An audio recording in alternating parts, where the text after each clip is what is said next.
മലയാള സാഹിത്യത്തിൽ പൈങ്കിളി എന്ന നോവൽ പ്രസ്ഥാനത്തിന് തുടക്കം കുറിച്ചത് തന്നെ മുട്ടത്ത് വർക്കിയുടെ നോവലുകളാണ്. അദ്ദേഹത്തിൻ്റെ പാടാത്ത പൈങ്കിളി എന്ന നോവലാണ് ഈ ജനസിൽപ്പെട്ട ജനപ്രിയ നോവലുകളുടെ പ്രഭവ കേന്ദ്രം എന്ന് വേണമെങ്കിൽ പറയാം. എന്നാൽ മുട്ടത്ത് വർക്കിയുടെ നോവലുകൾ പിൽക്കാലത്ത് അദ്ദേഹത്തെ അനുകരിച്ചു വന്ന വികലമായ സൃഷ്ടികളുമായി ഒരിക്കലും താരതമ്യം ചെയ്യുവാനാവില്ല. ജീവിതത്തിൽ നിന്നും പറിച്ചെടുത്ത സന്ദർഭങ്ങളിൽ ഒരല്പം നിറം കൂട്ടി രചിച്ച അദ്ദേഹത്തിൻ്റെ രചനകൾ കാലത്തെ അതിജീവിച്ച് നിൽക്കുന്നു. ആ നോവലുകളിൽ പലതും ചലച്ചിത്ര രൂപത്തിലും സൂപ്പർ ഹിറ്റുകളായി.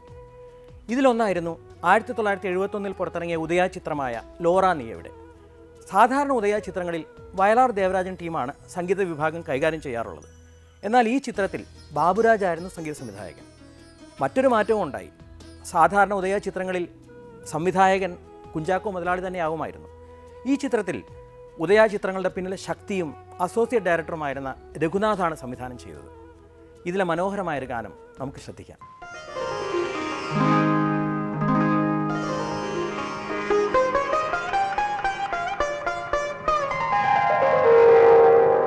ശില്പമേ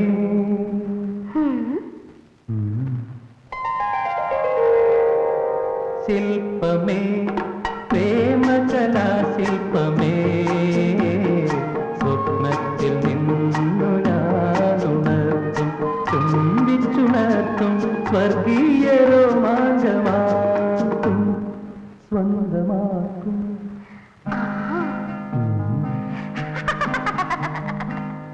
ശില്പമേ പ്രേമകലാ ശില്പമേ സ്വപ്നത്തിൽ നിന്നു ഞാനുണർത്തും ചുംബിച്ചുണർത്തും സ്വർഗീയ രോമാഞ്ചമാക്കും.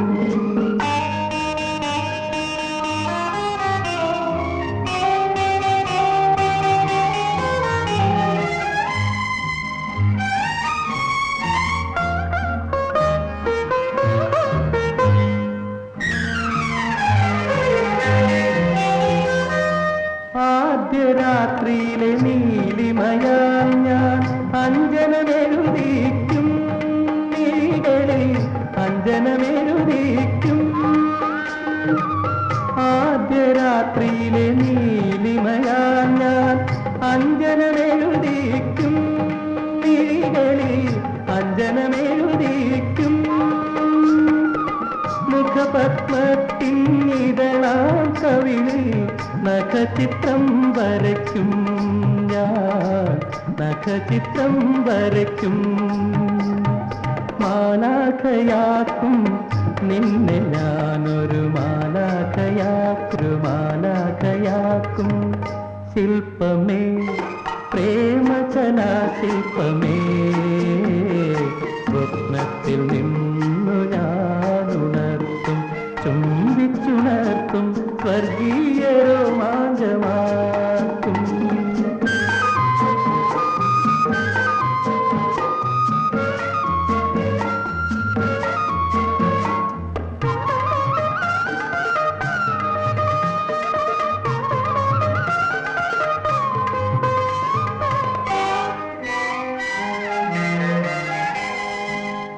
അർദ്ധനഗ്നമാം നിൻ പൂടലിൽ മുത്തുകളണിയിക്കും അനുരാഗ മുദ്രകളണിയിക്കും.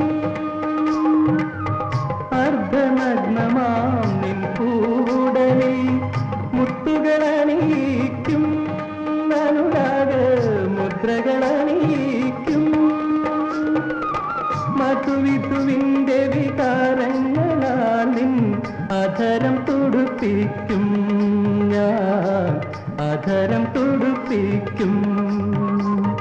മാലാഖയാക്കും നിന്നെ ഞാനൊരു മാലാഖയാക്കും നിന്നെ ഞാനൊരു മാലാഖയാക്കും. ശില്പമേ പ്രേമകലാ ശില്പമേ സ്വപ്നത്തിൽ നിന്നു ഞാനുണർത്തും ചുംബിച്ചുണർത്തും സ്വർഗീയ രോമാഞ്ചമാക്കും സ്വർഗീയ രോമാഞ്ചമാക്കും സ്വർഗീയ രോമാഞ്ചമാക്കും. ഹിന്ദി ചലച്ചിത്ര ഗാനരംഗത്ത് ലതാ മങ്കേഷ്കറും ആശാ ഭോസ്ലെയും തിളങ്ങി നിന്ന സമയത്ത് തന്നെ തൻ്റെ വ്യത്യസ്തമായ ആലാപന ശൈലി കൊണ്ട് നിരവധി ഹിറ്റുകൾ സമ്മാനിച്ചൊരു ഗായികയാണ് ഗീതാ ദത്ത്. പിൽക്കാലത്ത് ഗുരുദത്തിൻ്റെ ഭാര്യയായി മാറിയ അവർ ആർപ്പാർ എന്ന ചിത്രത്തിൽ ശ്യാമ എന്ന അഭിനേത്രിക്ക് വേണ്ടിയാണ് ബാബുജി ധീരെ ചൽന എന്ന ഗാനം ഗീതാ ദത്ത് ആലപിച്ചത്. ഒ പി നയ്യറും മജ്രൂർ സുൽത്താൻപുരിയും കൂടി ആ ഗാനത്തിൽ പാശ്ചാത്യ സംഗീതത്തിൻ്റെ ചടുലത സന്നിവേശിപ്പിച്ചു. ഇന്നത്തെ തലമുറയ്ക്ക് ഈ പാട്ടിൻ്റെ റീമിക്സ് സുപരിചിതമാണ്. ഒരു കാലഘട്ടത്തിൻ്റെ ഹൃദയതാളമായിരുന്ന ബാബുജി ധീരെ ചൽ